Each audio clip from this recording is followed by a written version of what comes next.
تو میری ماں اور بہنوں، سب سے پہلی ذمہ داری، سب سے اہم ذمہ داری، سب سے بڑی ذمہ داری اللہ سبحانہ و تعالیٰ نے جو ہم کو دی ہے، ہم عورتوں کو دی ہے. عورت چاہے کسی بھی رشتے میں ہو، چاہے ماں کے رشتے میں ہو، چاہے بہن کے رشتے میں ہو، چاہے بیٹی کے رشتے میں ہو، چاہے بہو کے رشتے میں ہو، چاہے ننند یا دیورانی کے رشتے میں ہو، چاہے وہ خود ساس کے رشتے میں کیوں نہ ہو، ہر عورت کے لیے چاہے وہ کسی بھی رشتے سے تعلق رکھتی ہو، اس کے لیے سب سے پہلی ذمہ داری، سب سے اہم ذمہ داری، سب سے بڑی ذمہ داری اس کے لیے یہ ہے کہ وہ اپنے لیے دین علم کو حاصل کرے.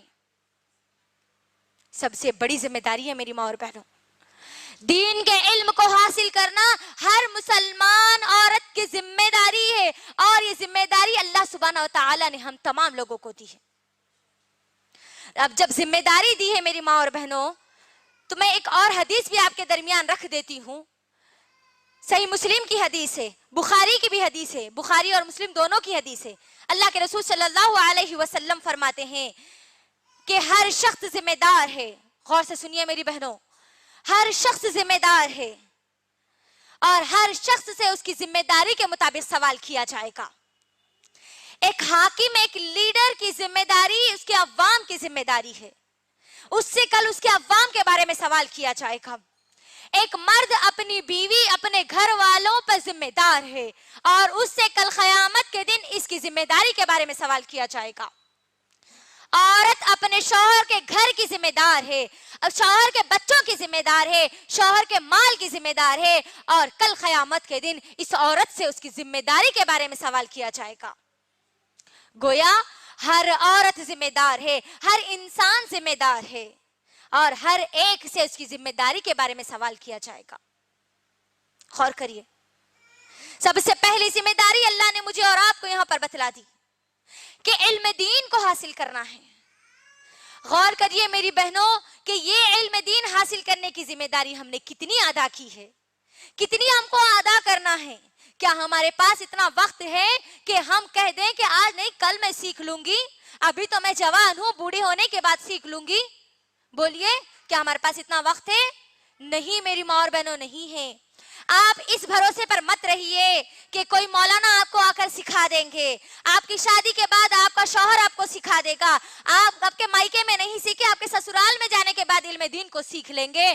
نہیں میری ماں اور بہنوں، اس بھروسے پر مت رہیے کہ کوئی عالم آپ کو گھر آ کر سکھائے گا. نہیں، کوئی آپ کو آ کے نہیں سکھائے گا، بلکہ اللہ سبحانہ و تعالیٰ نے مجھے اور آپ کو، ہم سب کو اللہ نے یہ قرآن ہمارے ہاتھ میں دے رکھی ہے.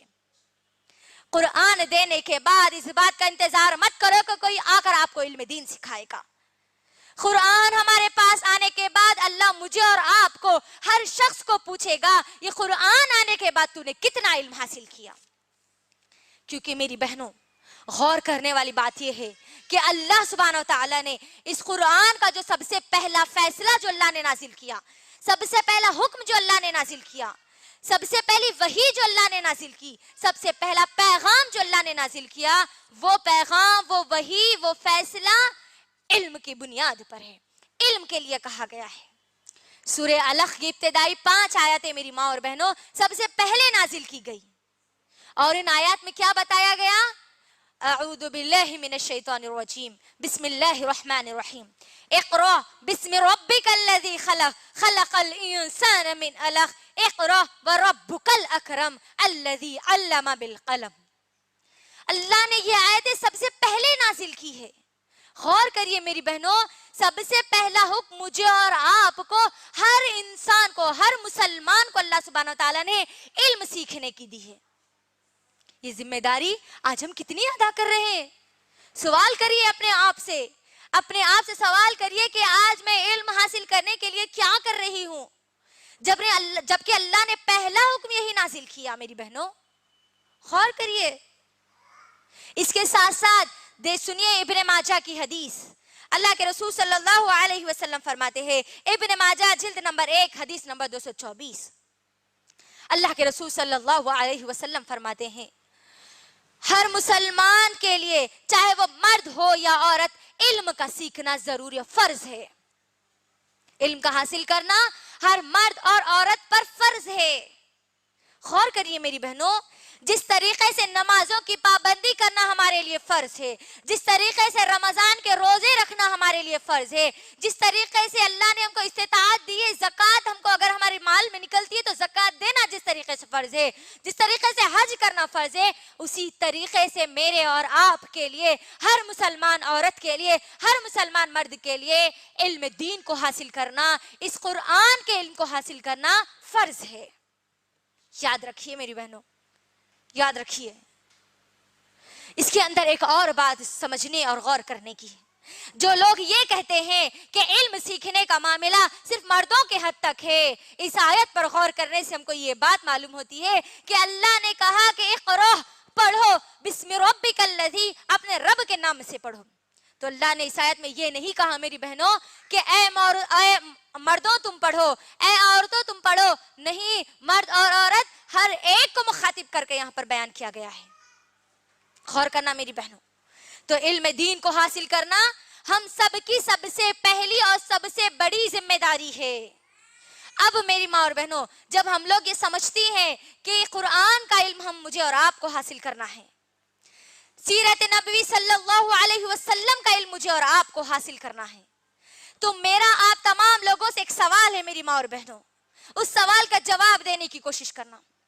جب اللہ سبحانہ و تعالیٰ نے مجھے اور آپ کو اس قرآن کا علم حاصل کرنے کا حکم دیا ہے، تو میرا سوال ہے آپ تمام لوگوں سے کہ اللہ سبحانہ و تعالیٰ نے اس قرآن مجید میں سب سے پہلا علم کس چیز کا حاصل کرنے کا حکم دیا ہے؟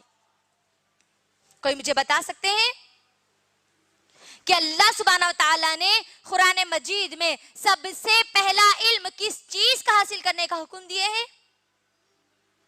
چلیے میں ہی آپ کے درمیان رکھ دیتی ہوں۔ میری ماں اور بہنوں، اللہ نے جہاں کہہ دیا کہ علم حاصل کرنا ہے، ہر مسلمان عورت کی سب سے پہلی اور سب سے بڑی ذمہ داری جب علم حاصل کرنے کی ہے، تو اس کے لیے سب سے اہم بات یہ ہے کہ وہ سب سے پہلے اللہ سبحانہ و تعالیٰ کا علم حاصل کریں، کیونکہ اللہ سبحانہ و تعالیٰ نے قرآن مجید میں سورہ محمد سورہ نمبر 49 آیت نمبر 19 میں اللہ سبحانہ و تعالیٰ نے کہا فَعَلَمْ أَنَّهُ لَا إِلَهَ إِلَّا اللَّهِ۔ اللہ سبحانہ و تعالیٰ کہتے ہیں کہ لوگوں علم حاصل کرو کہ اللہ کے سوا کوئی معبود نہیں ہے۔ ہم کو علم سب سے پہلے کس چیز کا حاصل کرنا ہے؟ کہ اللہ کے سوا کوئی معبود نہیں ہے۔ اس بات پر مجھے اور آپ کو ہر ایک کو ایمان لانا ہے۔ جب ہم یہ علم حاصل کریں گے تو ہمارا ایمان مضبوط ہوگا۔ میری ماں اور بہنوں، ہم کو یہ بات بھی، یہ علم بھی سیکھنے کی ضرورت ہے کہ جب ہم یہ علم حاصل کریں گے کہ اللہ کے سوا کوئی معبود نہیں ہے، تو اس علم کے لیے ہم اپنے ایمان کو کیسے مضبوط کریں، اس کے لیے مجھے اور آپ کو، ہر ایک کو، ہماری صحابہ اور صحابیات کے طریقوں کو دیکھنا ہوگا کہ انہوں نے کیسے مصیبتوں، پریشانیوں میں اپنے قدم کو جمائے رکھا، کیسے وہ اس دین علم کو حاصل کیا کرتی تھی، کیسے اس دین علم کے ذریعے اپنے ایمان کو مضبوط رکھتی تھی۔ میری ماں اور بہنوں، اللہ کے لیے غور کرنا اور دین علم کو حاصل کرنا، کیونکہ ہم نے سب سے پہلے یہاں پر کہہ دیا کہ ہم کو حاصل کرنا ہے علم فَعَلَمْ أَنَّهُ لَا إِلَهَ إِلَّا اللَّهِ، کہ اللہ کے سوا کوئی معبود نہیں ہے، ہر چیز کا کرنے والا، مصیبت دینے والا، پریشانیاں دینے والا، زندگی دینے والا، موت دینے والا، بیماری دینے والا، شفا دینے والا، آپ کو تمام خوشیاں دینے والا، تمام کے تمام غم دینے والا، آپ کے بنتے ہوئے کاموں کو بگاڑنے والا اور بگڑتے ہوئے کاموں کو بنانے والا صرف ایک خالق، ایک مالک، ایک رازق، صرف اور صرف اللہ سبحانہ و تعالیٰ ہے۔ اس بات کو ہمارے ذہنوں میں ہم کو بٹھانے کی ضرورت ہے۔ جب ہم یہ باتیں ہمارے ذہن میں بٹھائیں گے میری ماں اور بہنوں، تو ہمارا ایمان مضبوط ہوگا، اسی طریقے سے جیسے ہماری صحابیات کا ایمان مضبوط ہوا، جیسے ہمارے انبیاء کی بیویوں نے اس ایمان کی مضبوطی کی خاطر بڑی بڑی مصیبتیں جھیل لی، لیکن ان کے ایمان پر ذرہ برابر